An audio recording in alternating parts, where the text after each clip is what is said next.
Be advised, the opinions and views of the hosts and guests do not reflect those of the station.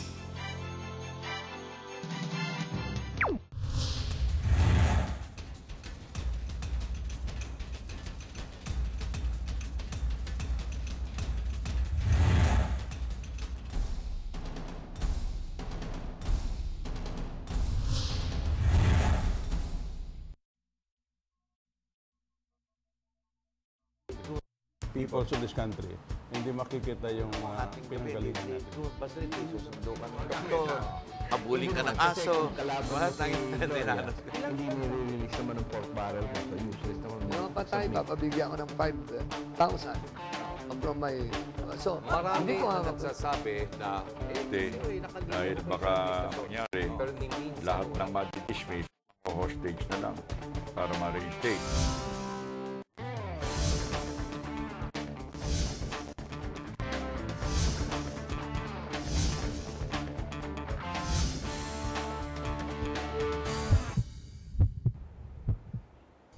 Magandang gabi po sa inyong lahat. Welcome to our show, Heartbeat Live. We'll be together for the next hour. I'm your host, Ray Orosa. Mapapag-usapan po natin isang bagay na medyo umaalingasaw ngayon dito sa ating bansa at marami dyan na pumupula dun sa nangyaring ito. Para kanya lang bago tayo mag-umpisa at ipakilala ko sa inyo ang aking very special guest for tonight, I want to go back to our text promo winner. Alam po niyo, you can text us about your views and what my guests are saying, what I'm saying, and we do our best to try and read as many of those texts as possible.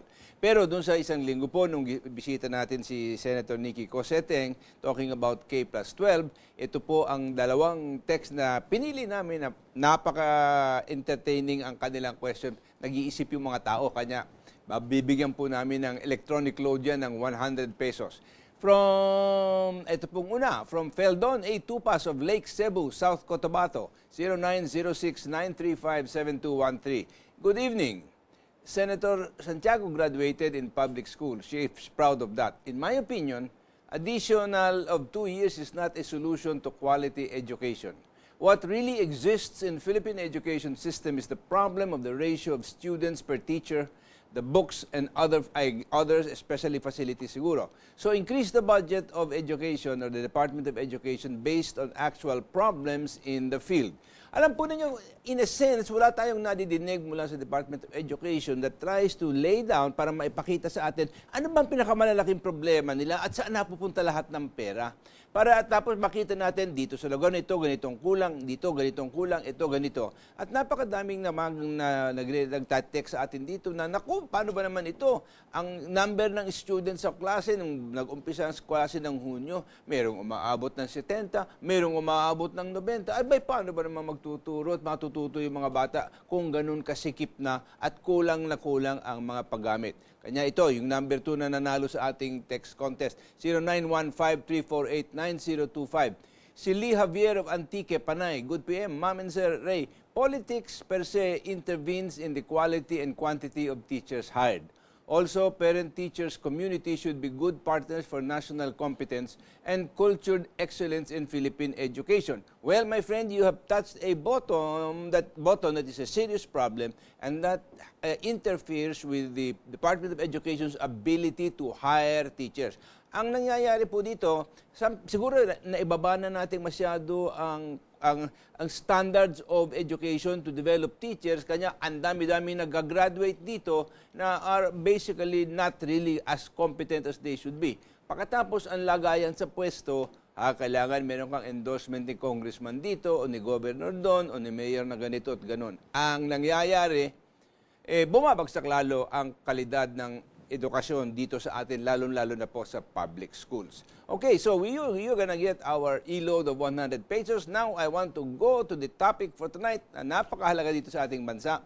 Ang aking panauhin po ay ang Deputy Governor for Monetary Stability Sector ng Bangko Sentral ng Pilipinas, ng BSP.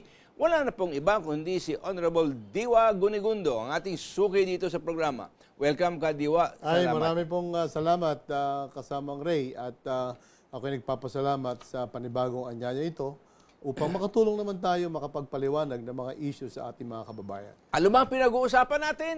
Yung pagpapautang ng ating bansa o paglalagay ng $1 billion doon sa International Monetary Fund. Naku! Pinutakti na sila ngayon ng mga taong wala naman naiintindihan tungkol sa ekonomiya.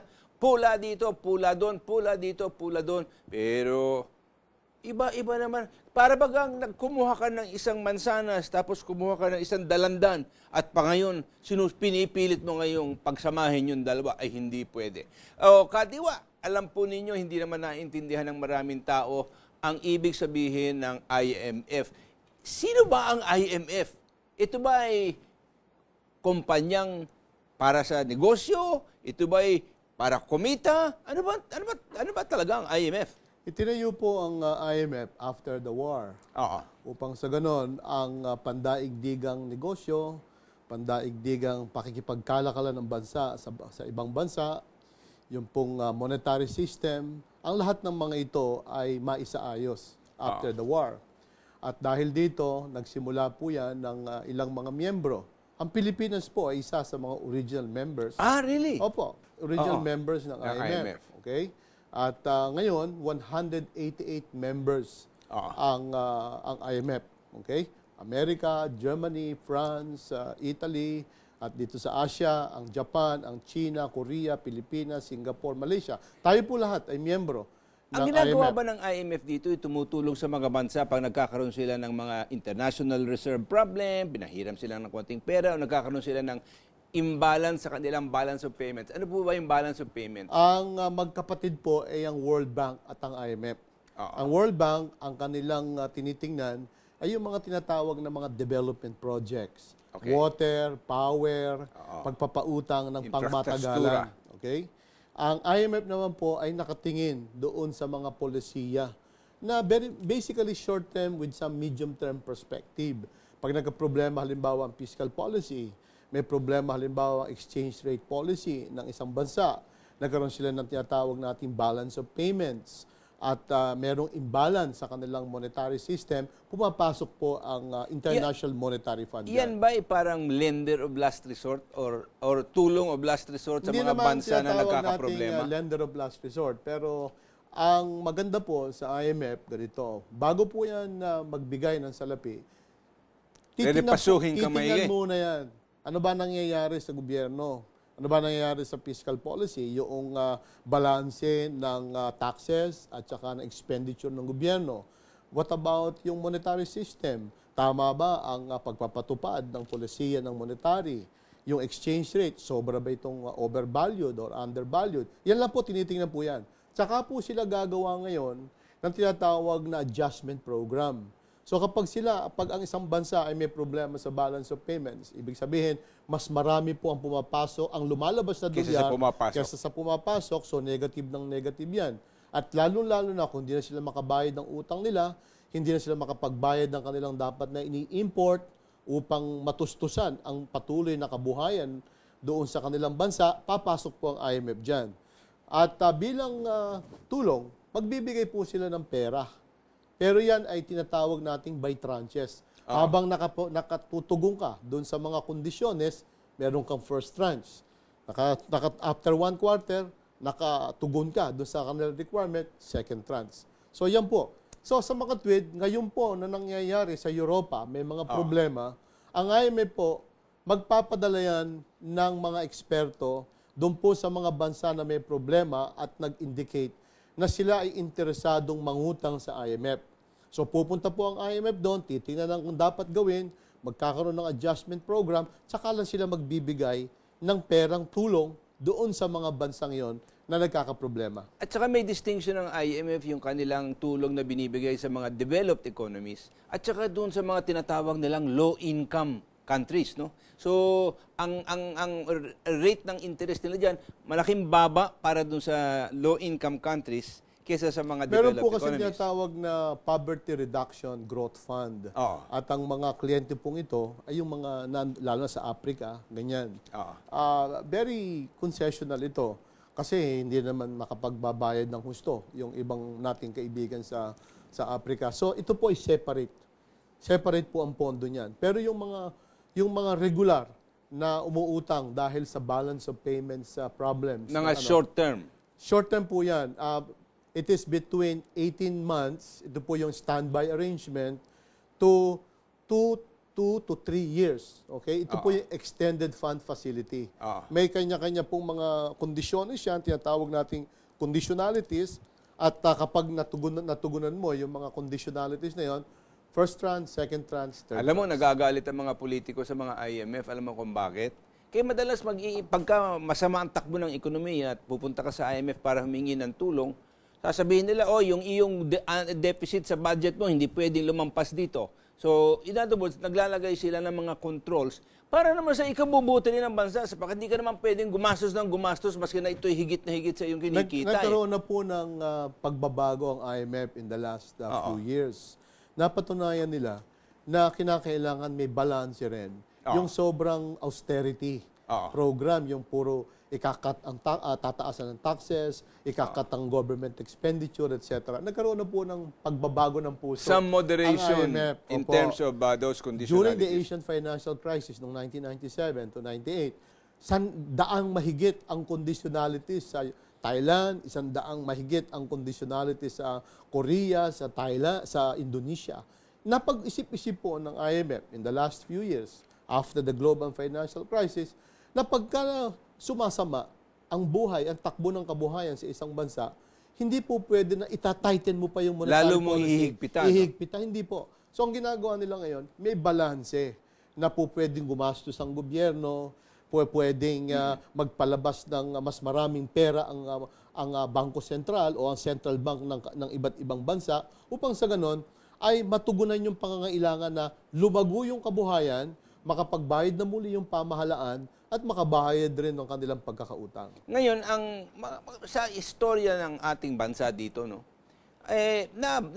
napansin ko na matagal na tayong suki ng IMF at humihiram tayo doon for 40 years. Isa po tayo sa tinatawag na prolonged user ng fund resources. Sa madaling sabi, isa tayo sa pangunahing mangungutang. Okay? 40 taon tayo ng utang hanggang 2006. We started in 1962. Pagkatapos po, huling-huli nating utang ay noong mga early 2000. Pero binayaran na ho natin yan noong 2006. Nabayad na. Of 2006. Kaya wala po tayong utang sa IMF.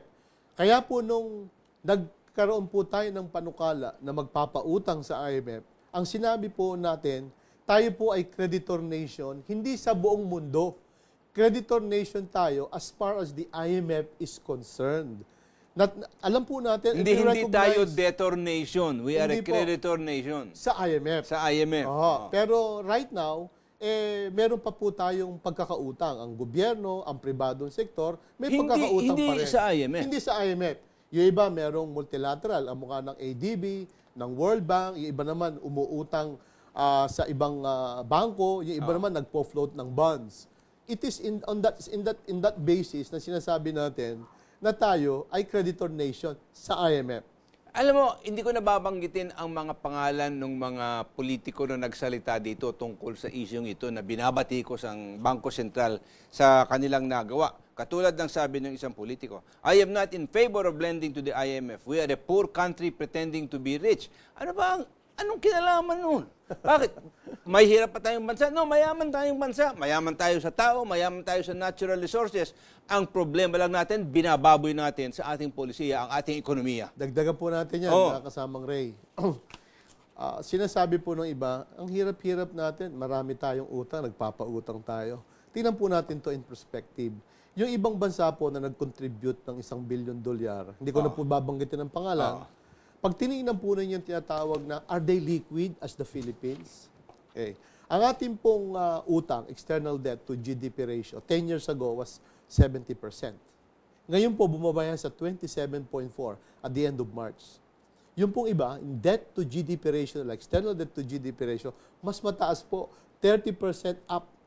So, nagpe-pledge din sila. Nagpe-pledge sila ng $1 billion. Yung pong Spain, na merong problema. Italy Kalaki. may problema. Pati Cyprus may problema. Sila rin nag-pledge. Okay? Ngayon, pati Japan nag-pledge. Opo. Pati Japan, Russia nag-pledge. China, Russia nag-pledge. Okay? Pangalawa, kung titingnan po natin yung medium to long term at saka yung short term, tayo po sa Pilipinas, yung sa external debt, 12% lamang ang short term.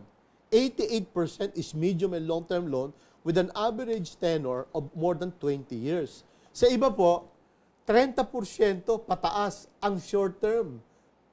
Ang medium and long term, yung kabuuan sa 100%. Ita-translate ko po kasi medyo kuminsan komplikado ito mga konsepto ni Kadiwa dito. Ang ibig sabihin doon po, kung ikaw ay nangungutang, palagay mo, humiram ka para sa bahay mo, 15 taon.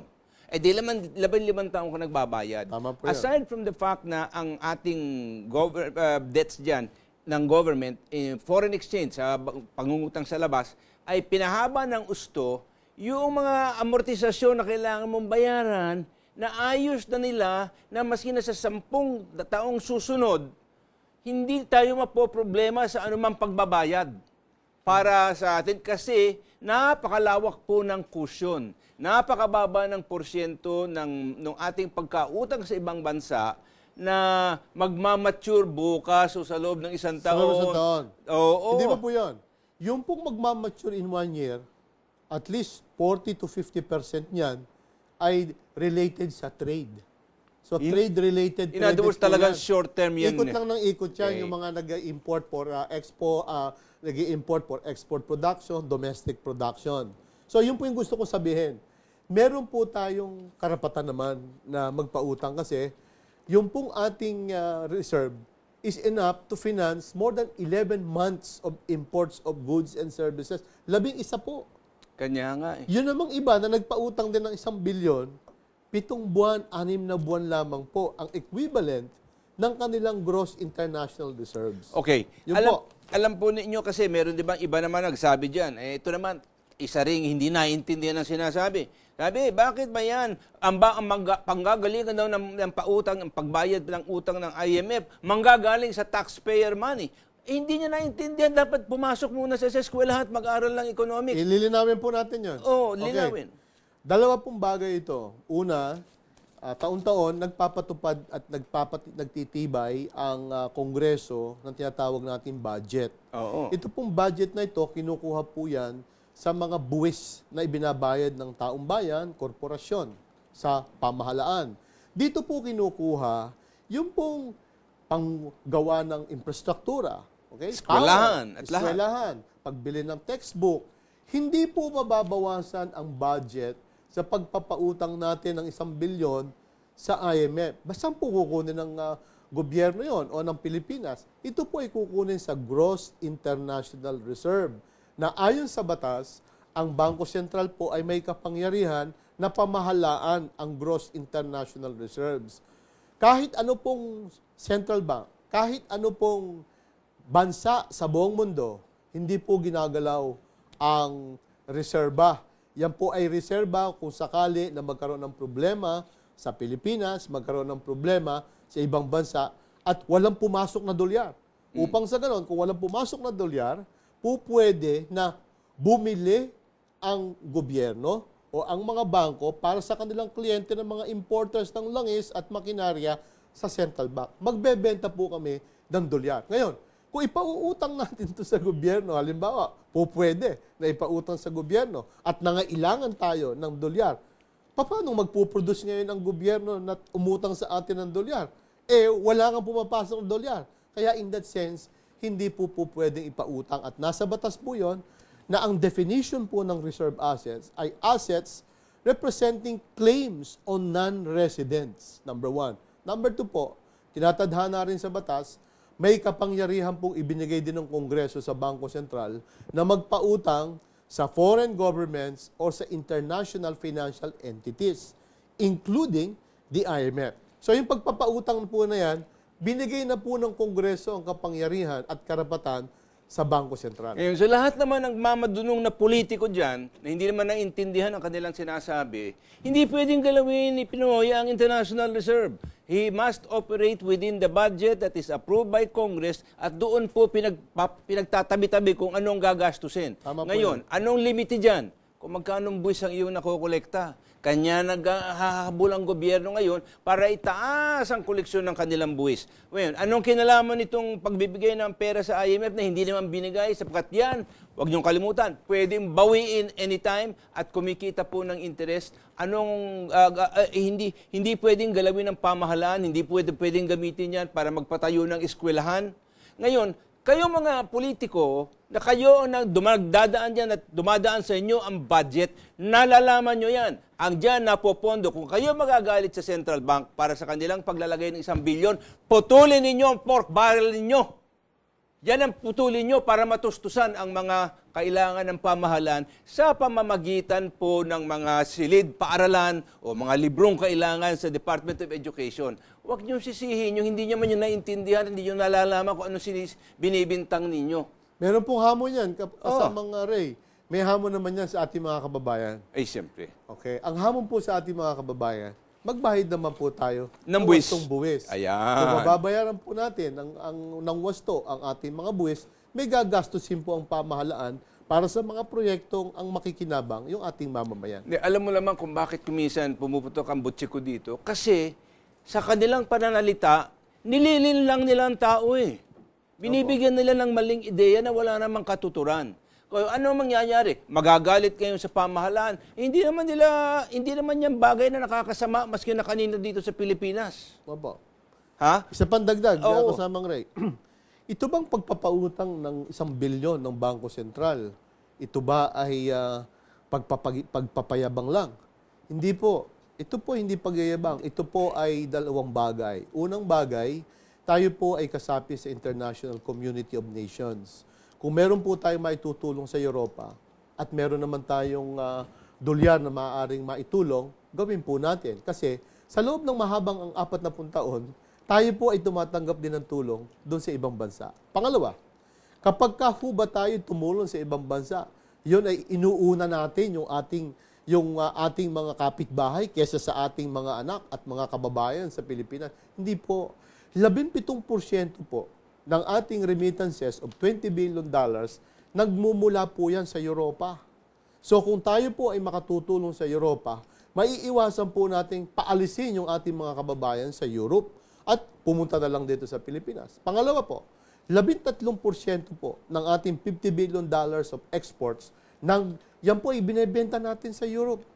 So kung 50 billion, 13%, at least $6.5 billion ang maapektuhan kung yung kabuhayan po sa Europa patuloy na bubulusok pababa. So yung pagtulong po natin sa Europe, pagtulong din po sa ating mga sarili, lalong-lalo na sa ating mga kababayan. Okay, so doon po nyo nakikita na, alam nyo, kumisan, huwag tayong masyadong makitid ang utak. Tingnan natin at siyasatin natin lahat nito. Ayun, kanya itong question ito is very important from 091673615553. Dito na tutulirong utak kasi ng Pilipino. Sabi ni Edsi ng Pasay, why can't we use our reserves to address our domestic social development problems? Well, kanina po, sinabi na natin, ang problema pong domestic na may kaugnayan po sa social development, ito po ay kinukuha natin sa budget. Okay? Meron pong pinagtitibay ang gobyerno upang doon kunin ang ating pantustos sa mga infrastruktura, sa tulay, sa classroom, sa textbook.